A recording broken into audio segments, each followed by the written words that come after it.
നബിയുടെ സദസ്സിൽ ഖുത്തുബ പറയുമ്പോൾ എല്ലാവരും അറബി മനസ്സിലാവുന്ന ആളുകളായിരുന്നു. അപ്പൊ ഖുത്തുബ എന്ന് പറഞ്ഞാൽ ആളുകൾക്ക് വേണ്ടിയുള്ള ഉത്ബോധന പ്രസംഗം എന്നാണല്ലോ. അപ്പൊ നമ്മളെ പള്ളിയിൽ ആയിരക്കണക്കിന് ആളുകൾ ഒരുമിച്ച് കൂടിയിട്ട് ഒന്നും മനസ്സിലാവാതെ ഇറങ്ങി പോകേണ്ട അവസ്ഥയാണ്. അപ്പൊ അത് ശരിയാണോ? അതായത് ഖുതുബ എന്ന് പറഞ്ഞാൽ അതെന്താണ്? വിശുദ്ധ ഖുർആൻ അതിനെ സംബന്ധിച്ച് പറഞ്ഞത് ദിക്ർ എന്നാണ്. ഫസ്ഔ ഇലാ ദിക്രില്ല.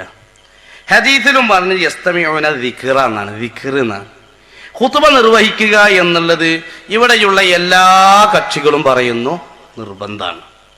അപ്പൊ നിർബന്ധമായ ഒരു ദിക്റാണ്. നിർബന്ധമായ കുറെ ദിക്റുകൾ വേറെ ഉണ്ട്. തക്ബീറത്തുൽ ഇഹ്റാം നിർബന്ധമായൊരു ദിക്റാണ്. ഫാത്തിഹ നിർബന്ധമായൊരു ദിക്റാണ്. അത്തഹിയാത്ത് നിർബന്ധമായൊരു ദിക്റാണ്. സ്വലാത്ത് നിർബന്ധമായ ദിക്റാണ്. സലാം നിർബന്ധമായ ദിക്റാണ്. ഈ ഖുതുബയല്ലാത്ത 5 ദിക്റുകൾ ഫർലായ ദിക്റാണ്. വേറൊന്നും ഫർലല്ല. ഈ ഫർലായ 5 ദിക്ർ എടുത്തു നോക്കിയാലും എന്താണ്? അത് അറബിയിലേ നിർവഹിച്ചിട്ടുള്ളൂ, നിർവഹിക്കാൻ പാടുള്ളൂ. അങ്ങനെയാണ്.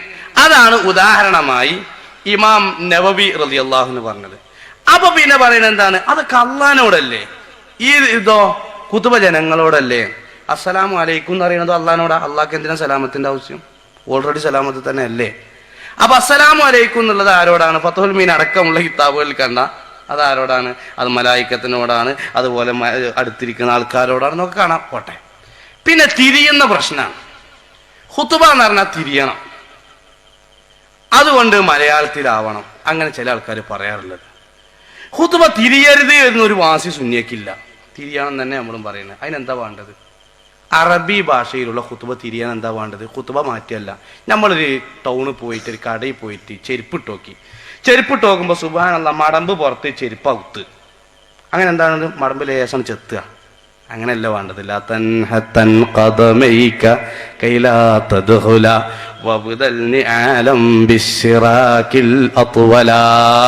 കുറച്ചുകൂടി നീളമുള്ള പാകളുടെ ചെരുപ്പ് എടുക്കുക. ഇതേപോലെ അറബി തിരിയില്ലെങ്കിൽ അറബി പഠിച്ച അതല്ലേ വേണ്ടത്? ഇവര് പറയുന്നത് ശ്രോതാക്കളെ ഭാഷയിലാവണം എന്നാ. പൊന്നാര ഹബീബന്മാർ നിങ്ങളൊന്ന് ആലോചിച്ച് നോക്കിയും. ഇപ്പൊ ഹജ്ജിന് പോയ എത്ര ആൾക്കാരാ അവിടെ? ശ്രോതാക്കളെ ഭാഷയിൽ കുത്തുബോധാൻ പുറപ്പെട്ടു. അങ്ങനെ നോക്കുമ്പോഴാണ് അറബി സുഹൃത്തുക്കൾ അയ്യുഹന്നാസ് ഇത്തഖുല്ലാഹ ഇബാദല്ലാഹ്. അപ്പണ്ട് അപ്പുറത്ത് കുറെ മലയാളികൾ. ഈ മലയാളികൾ പ്രിയപ്പെട്ട സുഹൃത്തുക്കൾ എന്നൊക്കെ പറഞ്ഞിട്ട് ഇങ്ങനെ പറയാം. നോക്കി നോക്കി നിങ്ങൾ. മലയാളം തന്നെ എത്ര ഭാഷയാണ്? നാദാപുരത്ത് പോയ ഊമ മോനേരി ബന്ധുക്ക് കോനായി കുത്തർന്ന് കയറി.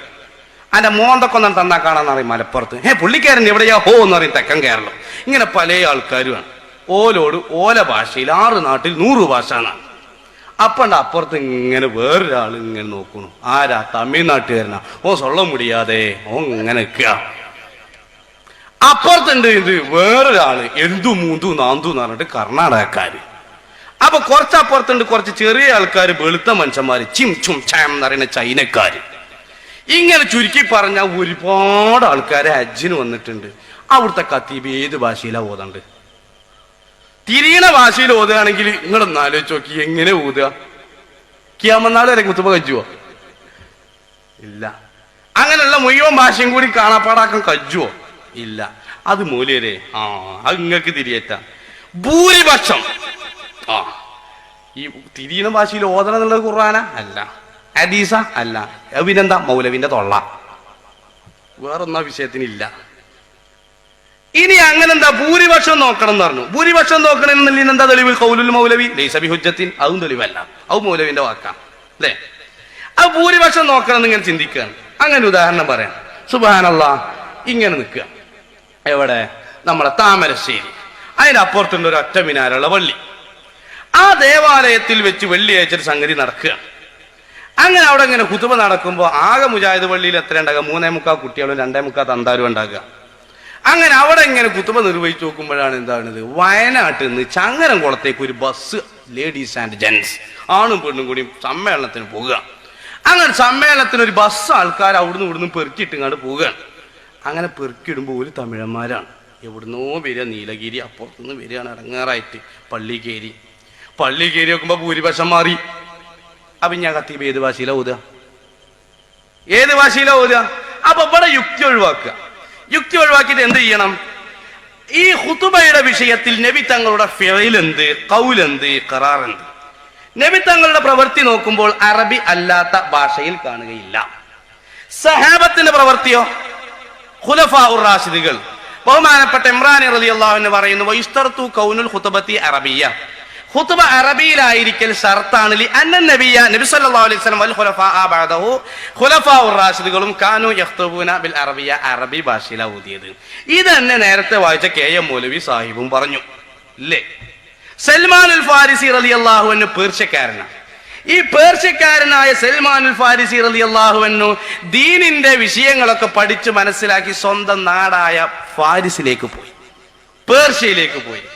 ആ പേർഷ്യയിലേക്ക് പോയിട്ട് അവർക്ക് ദീനി വിഷയങ്ങൾ പഠിപ്പിച്ചു കൊടുത്തു. അങ്ങനെ പഠിപ്പിച്ചു കൊടുത്തിട്ട് ഒരു ദിവസം വെള്ളിയാഴ്ച ഖുതുബ ഓതുകയാണ്. ആ ഖുതുബ ഓതിയത് ഏത് ഭാഷയിലായിരുന്നു? അറബി ഭാഷയിലായിരുന്നു. പേർഷ്യക്കാരനായ സൽമാനുൽ ഫാരിസി പേർഷ്യക്കാരായ നാട്ടുകാരുടെ മുമ്പിൽ അറബി ഭാഷയിലായിരുന്നു നടത്തിയത്. കിതാബുകളിൽ കാണാം. ബഹുമാനപ്പെട്ട അല്ലാമ അഹ്മദുൽ മറൂസി റളിയല്ലാഹു അൻഹു ഉദ്ധരിച്ചിട്ടുണ്ട്. ഈ ഉദ്ധരിച്ച വിഷയം ബഹുമാനപ്പെട്ട ഇബ്നുൽ ഹാജ് തങ്ങൾ ഉദ്ധരിച്ചിട്ടുണ്ട്, കിതാബുകളിലൊക്കെ ഉണ്ട്. അപ്പൊ അതാണ് സുന്നികൾ നടത്തുന്നത് എന്ന് സാന്ദർഭികമായി ഉണർത്തുകയാണ്.